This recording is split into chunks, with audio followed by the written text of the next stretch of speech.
Good evening दोस्तों। स्वागत है आपका प्रीलिम्स विद हिमांशु पर। जैसा कि आप जानते हैं कि हमारी इतिहास पीवाईक्यू की सीरीज चल रही है, उसी सीरीज की आज चौथी क्लास है। आज हम 2021 के इतिहास पीवाईक्यू डिस्कस करेंगे, तो शुरू करते हैं। एक सेकेंड।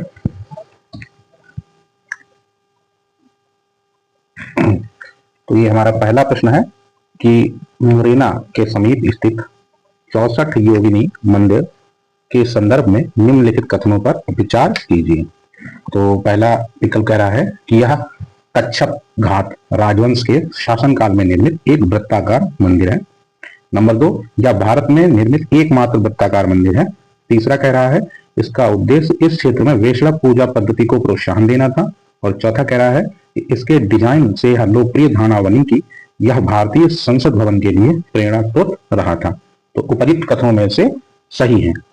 अब देखिए इस प्रश्न को देखिए। इस प्रश्न में हम एलिमिनेशन ट्रिक का भी प्रयोग करेंगे। आप इसके विकल्प नंबर 2 को देखिए।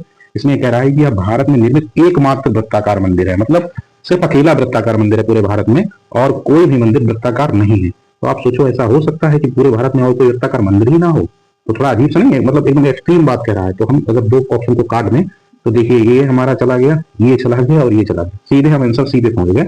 यानी पहला सही हो गया कि यह कच्छप घाट राजवंश के शासनकाल में निर्मित एक वृत्ताकार मंदिर है, यानी ये सही है। और चौथा सही है।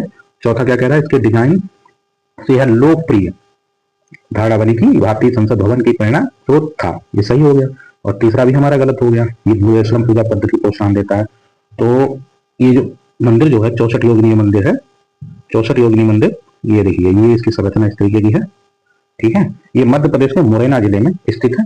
11वीं शताब्दी में इस मंदिर का निर्माण हुआ था। कच्छप घाट के राजा थे एक देवपाल, उन्होंने इसको मतलब इसका निर्माण कराया था। ठीक है, तो इस तरीके से हमको एक्सट्रीम वर्ड को हटाना है तो हम अपने प्रश्न के उत्तर तक पहुंच सकते हैं। ठीक, अगला प्रश्न है हमारा कि निम्नलिखित में से कौन सा प्राचीन नगर अपनी उन्नत जल संचयन और प्रबंधन प्रणाली के लिए सुप्रसिद्ध है, जहां बांधों की एक श्रृंखला का निर्माण किया गया था और संबद्ध जलाशयों में नहर के माध्यम से जल को प्रवाहित किया जाता था। ये प्रश्न जानते हो उस वर्ष करंट अफेयर में था। ठीक है, तो इसलिए पूछा गया था, लेकिन हम वैसे भी हड़प्पा सभ्यता में पढ़ते हैं, सिंधु घाटी सभ्यता में इसको पढ़ते हैं। तो इसमें है देखिए धोलावीरा है, कालीबंगा है, राखीगढ़ी है और रोपड़ है। तो हमने पढ़ा है कि धोलावीरा जो है एक ऐसा नगर था जो अपने जल संचयन प्रणाली के लिए बहुत प्रसिद्ध था। ठीक है, और ये उस बार यूनेस्को की साइट में भी इसका नाम आया था भारत की तरफ से, तो ये चर्चा में था, इसलिए पूछा था कि धोलावीरा इसका आंसर है। और धोलावीरा कहाँ है? धोलावीरा कच्छ गुजरात में है। ठीक है, और ये इसमें जो मनसर और मनहर दो मौसमी नदियां मतलब हैं, जो सीजनल नदियां हैं वो यहाँ बहती हैं। धोलावीरा एकमात्र ऐसा शहर है जो जिसकी तीन त्रिस्तरीय शहर प्रणाली है, तो 3 स्तरों में है। ठीक है, इस तरीके से 1 2 3 इस तरीके से ये शहर बसे हुए हैं, मतलब उसको कवर किया गया है। ठीक है, और यहाँ से हमको एक खेल का मैदान मिला है और एक मिला है साइन बोर्ड जिसमें 10 शब्द लिखे हुए हैं। ठीक है, मतलब एक सूचना पट है जिसमें 10 शब्द लिखे हुए हैं। और यहाँ काफी हमको कृत्रिम जलाशय और बांध भी मिले हैं। ठीक है, तो ये अपने जल व्यवस्था के लिए बहुत ज्यादा मतलब वो है, प्रसिद्ध है। तो धोलावीरा हमने पढ़ा। और अब जैसे बात करते हैं कालीबंगा, तो कालीबंगा कहाँ है? कालीबंगा ये राजस्थान के हनुमानगढ़ जिले में है। राखीगढ़ी भारत के हरियाणा में है और ये भारत का सबसे बड़ा हड़प्पा स्थल है। ठीक है, मतलब जो भारत में ज्ञात हड़प्पा स्थल है उनमें सबसे बड़ा राखीगढ़ी शहर है। और रोपड़ कहाँ है? रोपड़ पंजाब में है। ठीक है, तो आगे बढ़ते हैं। फिर ये देखिए एनसीईआरटी में भी दिया हुआ है, ये देखिए आप, धोलावीरा मिला जलाशय राज बिलोटी के, ये लिखा हुआ है कि धोलावीरा गुजरात के जिले जलाशय को कृषि के लिए दिया जाता था। ठीक है, एनसीईआरटी में भी है, अच्छा 12 वाले में। ठीक है, तो हमको एनसीईआरटी पढ़ते समय ध्यान देना है।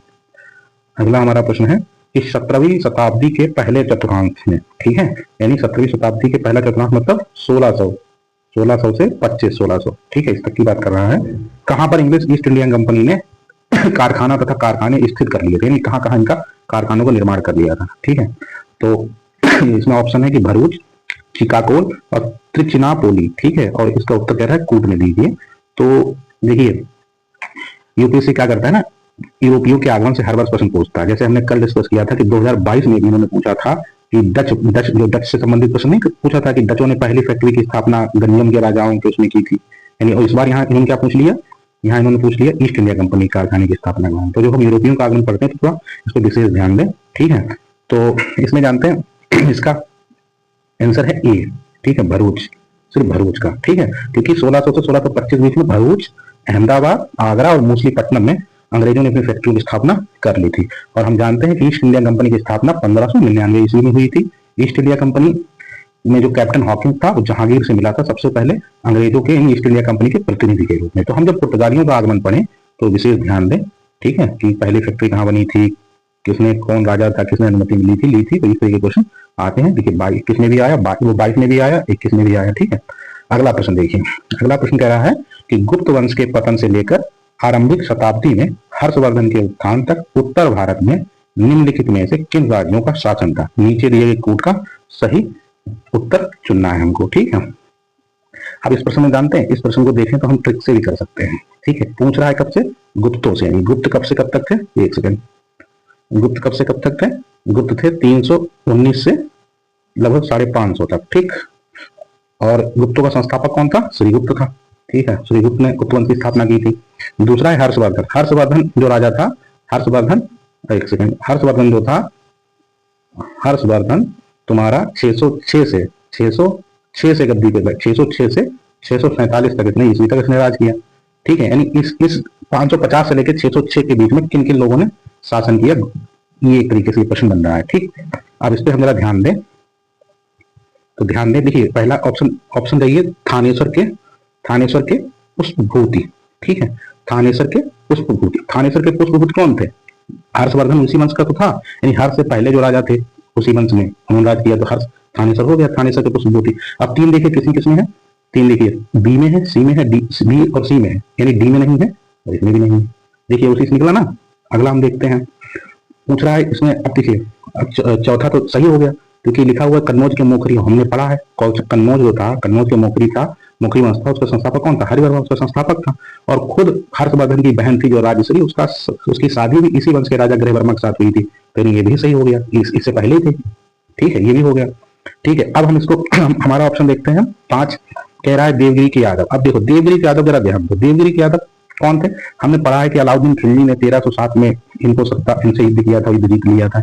यानी देवगिरी के यादव कब थे, 850 से 1334 के बीच थे, टाइम पीरियड इनका था। यानी जायज बात है कि ये नहीं हो सकते हैं, ठीक है, देवगिरी के यादव नहीं हो सकते हैं, ठीक है। तो इस तरीके से ना हम अपना एलिमिनेशन ट्रिक का प्रयोग करें तो उत्तर तक पहुंच जाएंगे। इसका आंसर क्या है, बी है, इसका आंसर क्या है, बी है, ठीक है। क्योंकि हमने देख ही लिया कि थानेश्वर के पुष्पभूति हैं, कन्नौज के मोखरी हैं, और तो ये हमारा ये और ये तो कट ही गया था, ठीक है। मगध के गुप्त ही है, ठीक है। तो मगध के गुप्त क्या, मगध के गुप्त कौन थे, मगध क्षेत्र के उत्तर गुप्त थे नामक एक, इन्होंने उत्तर गुप्त नाम से एक राजवंश की स्थापना की थी, तो उनको हम मगध के गुप्त कहते थे, ठीक। ये एनसीईआरटी में दिया हुआ, हम पढ़ेंगे तो हमको बेहतर तरीके से हमारा तैयार हो जाएगा, ठीक। अगला देखिए प्रश्न, फिर से प्रश्न देखिए, प्रश्न है कि पुर्तगाली लेखक मूनिच के अनुसार विजयनगर साम्राज्य में महिलाओं की निम्नलिखित में से किन क्षेत्रों में निपुण थी, ठीक।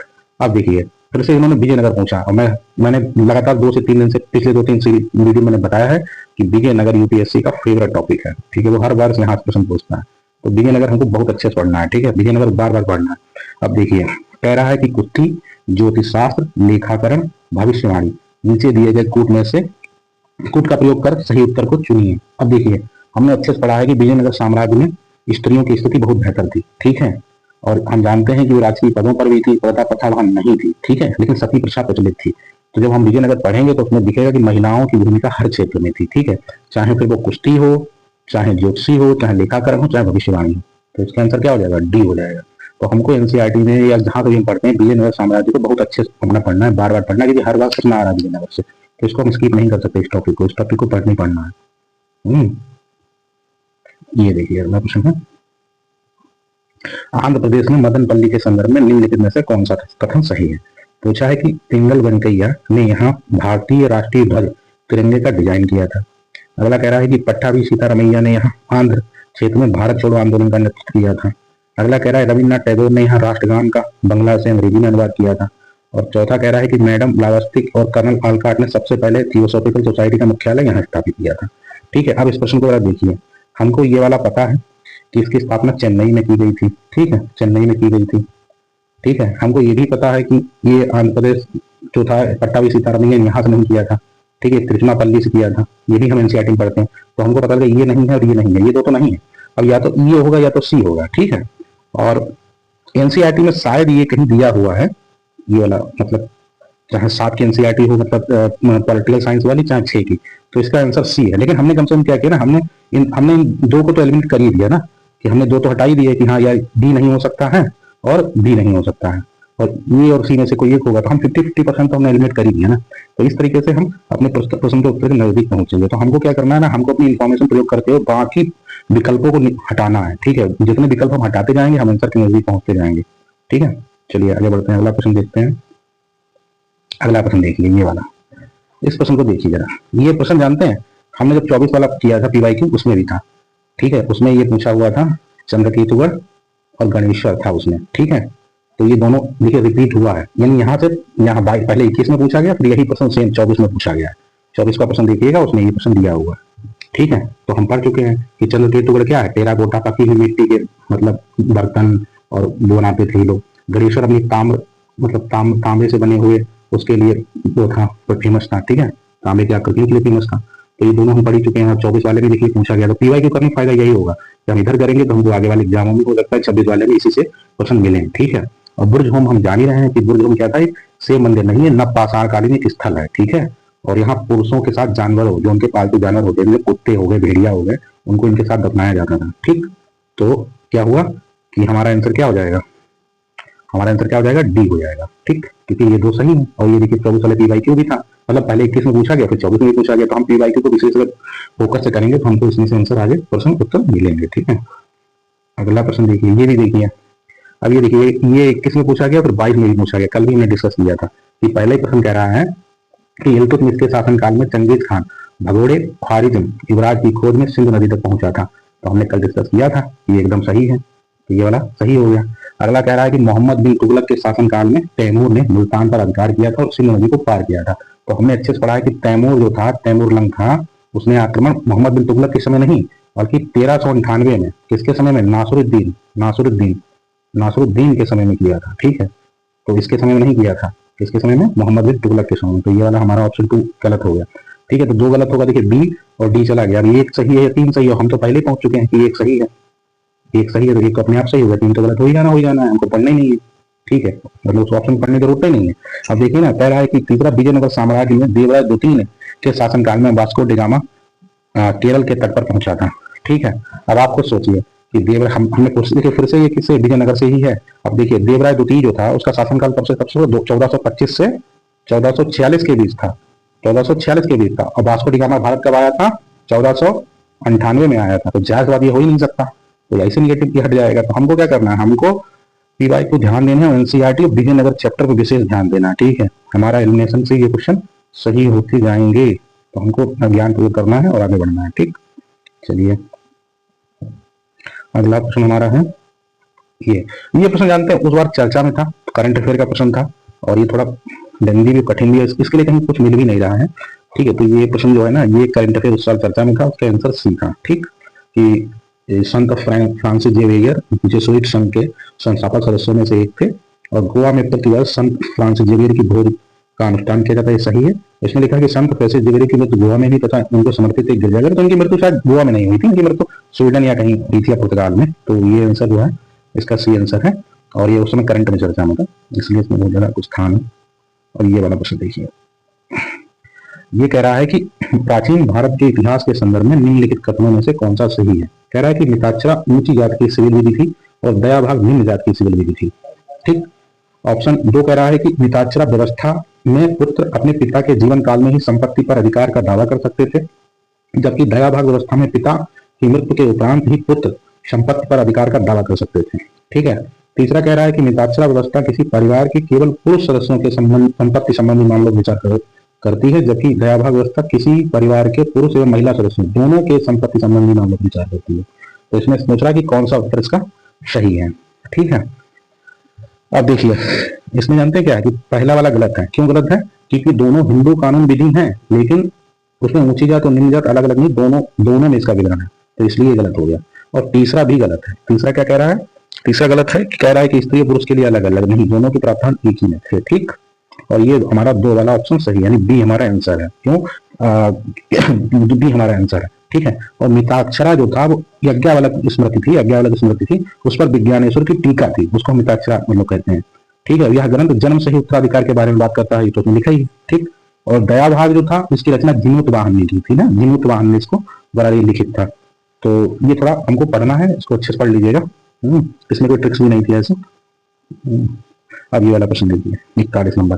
देखिए हम ये भी 2-3 दिन से हर बार कह रहे हैं कि हमेशा पूछ रहा है नाटककारों के नाम दीजिए, या कहीं जैन धर्म के ऋषियों के नाम दीजिए, या उनकी किताब बुक्स दे दी और दूसरी का मिलान करने के लिए दीजिए। तो यूपीएससी हर साल ऐसा प्रश्न पूछता है।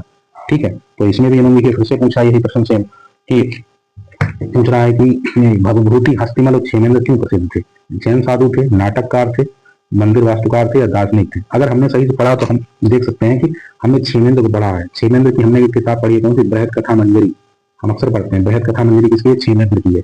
और क्षेमेंद्र बृहद कथा मंजरी क्या है? नाटक है। तो हम इससे अनुमान लगा सकते हैं कि ये नाटककार हैं तीनों। अगर हमको क्षेमेंद्र पता हो, किसी को भवभूति पता हो, किसी को हस्तिमल पता हो, ठीक है।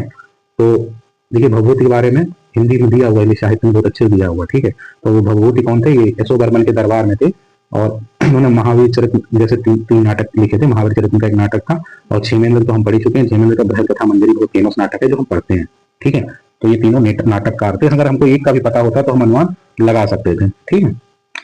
तो इस तरीके से हमको अपने ज्ञान प्रयोग करना है, उत्तर तक पहुंचने की कोशिश करनी है। ये प्रश्न देखिए, ये प्रश्न जैसे पॉलिटी का है, लेकिन हिस्ट्री में भी रहते ही हम पढ़ते हैं। तो जैसे कह रहा है कि 1919 में मॉन्टेगू चेम्सफोर्ड सुधार में 21 वर्ष से अधिक आयु की महिलाओं 1919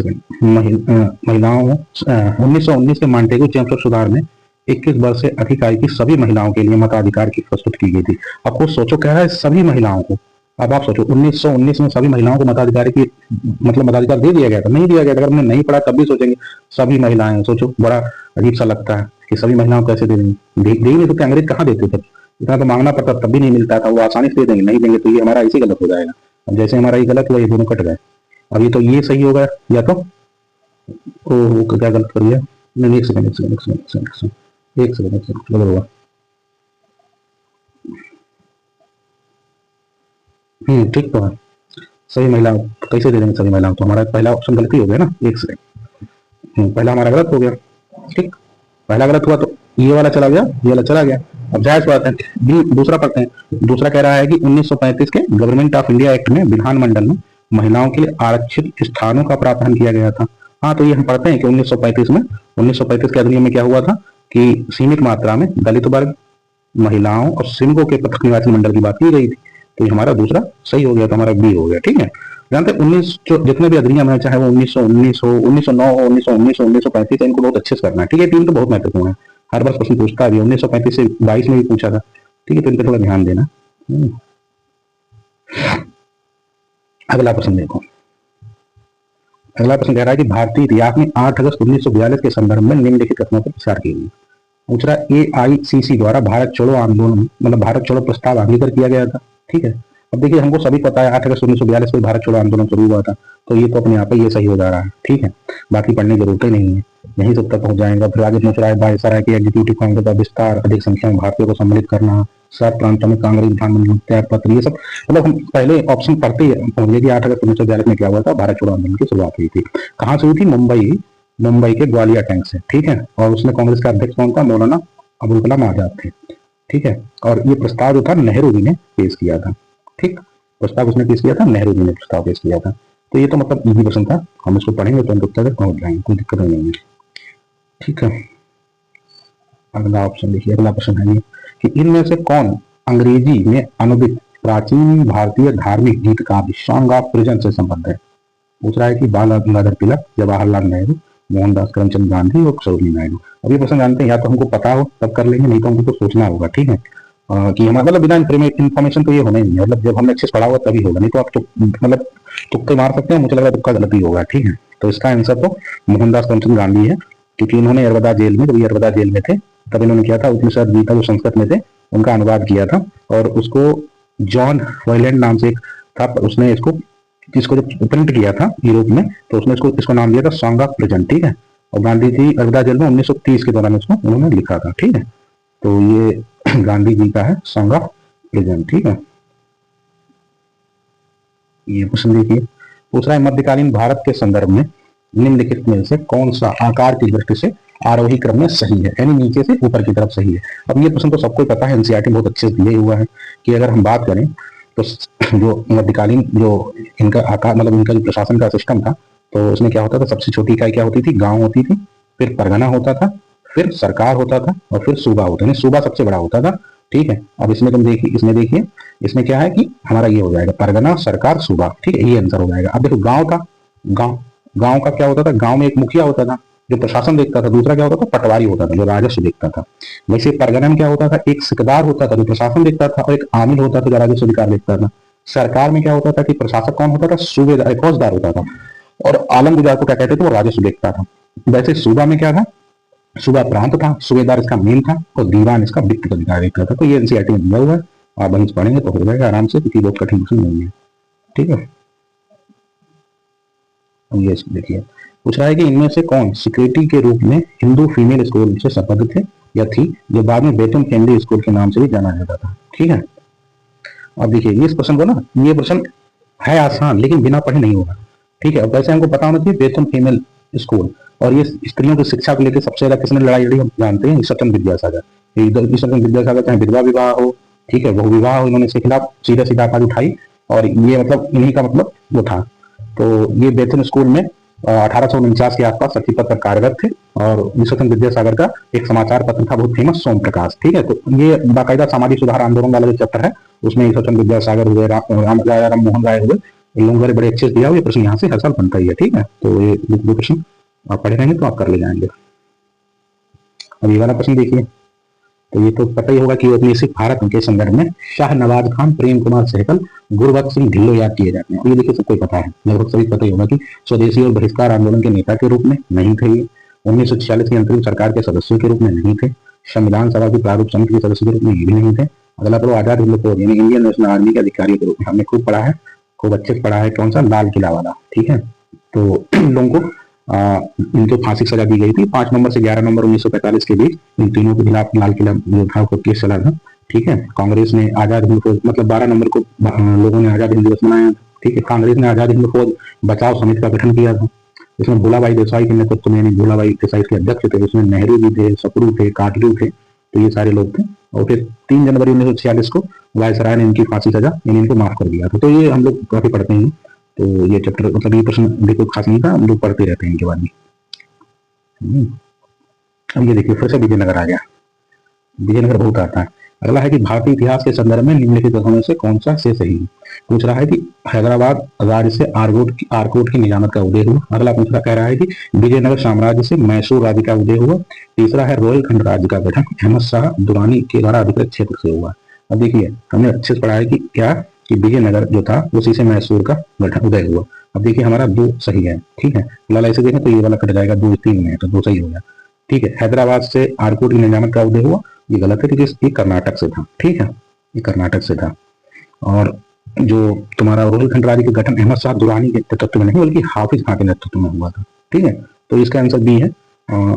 देखिए विजयनगर हमारा पीछा नहीं छोड़ रहा है, हमेशा प्रश्न आते ही आता है। और हमने पढ़ा है कि 1612 में विजयनगर जो था उसका राजा था वेंकट द्वितीय। तो उन्होंने क्या किया, राजा जो बाडियार राजा थे उनको मैसूर का राजा घोषित कर दिया था। और फिर जो कृष्ण राजपति थे उनके 2 मंत्री थे, नंदराज और देवराज, उनके पास अप्रत्यक्ष रूप से सत्ता थी, वही मतलब लीड करते थे मैसूर को। फिर हैदर अली आ गया, हैदर अली ने इन दोनों को समाप्त किया और 1761 में मैसूर वंश की स्थापना कर दी। तो क्या हुआ कि मैसूर वंश जो था वो विजयनगर से ही निकला हुआ था, ठीक है। तो विजयनगर हमको बहुत अच्छे से पढ़ना है और हर बार प्रश्न पूछता है, ये 2-3 तक पूछे हैं। अगला है कि निम्नलिखित कथनों में से कौन सा सही है। अजंता की गुफाएं भगोरा नदी की घाटी में स्थित है, सांची स्तूप चंबल नदी घाटी में स्थित है, पांडुलेना की गुफाएं मंदिर नर्मदा नदी घाटी में स्थित है, अमरावती स्तूप गोदावरी नदी में स्थित है। देखिए ये हमने खूब पढ़ा है, अगर हम थोड़ा सा भूगोल करते हैं ना, भूगोल में थोड़ा ध्यान दें, सांची चंबल नदी नहीं है, गलत है, ठीक। ये जो हमारा अगला है कि तुम्हारा ये अमरावती स्तूप गोदावरी, अब देखिए हमने पढ़ा है अमरावती स्तूप गोदावरी नहीं है, यहाँ कृष्णा नदी है, ठीक है। और एक चीज ध्यान दो, हमने उस दिन पढ़ा था कि धन्या कटक 2024 में पूछा गया था, ठीक है। धन्या कटक अमरावती का ही पुराना नाम है, और ये इससे पहले भी पूछा गया, 24 में भी यहाँ से पूछा गया, ठीक है। और ये क्या था, इसकी स्थापना सातवाहन वंश के समय में हुई थी अमरावती स्तूप की, ठीक है। तो ये कौन सी नदी पे, कृष्णा नदी पे, तो ये भी गलत हो गया, ये भी गलत हो गया। ठीक है, तो और ये पांडुलिन गुफाएं हैं, ये मध्य प्रदेश में, तो महाराष्ट्र में नासिक में, अब नासिक किस नदी तट पर है, गोदावरी तट पर, ना कि नर्मदा नदी तट पर स्थित है, तो हमारा ये सही है, जनता गुफाएं। ठीक है, तो इस तरीके से हमको भूगोल का भी प्रयोग करना है, मतलब कहीं से भी जो हमने कहीं भी पढ़ा हो उनको अपने क्वेश्चन करते समय सोचते हुए इसको यूज करना अपनी इंफॉर्मेशन। ठीक है, अभी हमारा क्वेश्चन है अगला कि पूछ रहा, कह रहा है कि यूनिसेफ द्वारा 21 फरवरी को अंतरराष्ट्रीय मातृभाषा दिवस घोषित किया गया है। ठीक, अगला है कि पाकिस्तान की संविधान सभा में यह मांग रखी गई कि राष्ट्रभाषाओं में बंगला को भी सम्मिलित किया जाए। अब देखिए इस प्रश्न को देखेंगे, अगर हम थोड़ा सा दिमाग लगाएं तो इसके उत्तर तक हम पहुंचेंगे। देखिए हमने अच्छे से पढ़ा है कि लिखा है कि यूनिसेफ द्वारा 21 फरवरी को अंतरराष्ट्रीय मातृभाषा दिवस घोषित किया गया। अब हमको पता है कि यूनिसेफ जो था वो बच्चों के लिए काम करता है। ठीक है, किसके लिए, बच्चों के विकास, द्वितीय विश्व युद्ध बच्चों के विकास के लिए काम करता है। ठीक है, और ये अंतरराष्ट्रीय स्थल, अंतरराष्ट्रीय भाषा, ये सब इंटेंजिबल जो साइट घोषित करती है कौन करता है, यूनेस्को। कौन करता है, यूनेस्को करता है, ना कि यूनिसेफ करता है। तो अगर हम थोड़ा सोचेंगे ना तो ये ऐसे गलत हो जाएगा, ये गलत हुआ तो ये चला गया, ये चला गया। अगला कह रहा है पाकिस्तान के संविधान सभा में यह मांग रखी गई कि राष्ट्रभाषाओं में बंगला को भी सम्मिलित किया जाए। जाहिर सी बात वो मांग कर सकता है, क्योंकि पाकिस्तान दो थे, जो वर्तमान बांग्लादेश है वो भी पहले पाकिस्तान था, और वहां की भाषा क्या है, बंगला है, और यहाँ की भाषा क्या है, उर्दू है। तो जाहिर सी बात है कहेंगे ही कि राष्ट्रभाषा के रूप में बंगला को भी भूमिका देनी चाहिए, क्योंकि एक प्रांत पूरी तरीके से उर्दू बोल रहा है, दूसरा बंगला बोल रहा है, तो दोनों को सम्मान देने की बात कर ही सकते हैं। तो ये सही हो जाएगा, और पहला वाला गलत हो जाएगा, क्यों, क्योंकि ये यूनिसेफ का काम नहीं है, यूनेस्को का काम है। ठीक है, तो हम इस तरीके से करेंगे तो अपने उत्तर तक पहुंचेंगे। हमको बस सोचना है कि कौन सी ऑर्गेनाइजेशन क्या काम करती है। ठीक है, उसके उद्देश्य क्या है, तो यूनिसेफ का उद्देश्य नहीं है। ठीक है, चलिए अगली खत्म ही। धन्यवाद सुनने के लिए। लगातार मैं कोशिश कर रहा हूँ सुधार करने के लिए। अगर आपको ठीक लगे तो सब्सक्राइब करें और आगे शेयर भी करते रहें। ठीक है, धन्यवाद।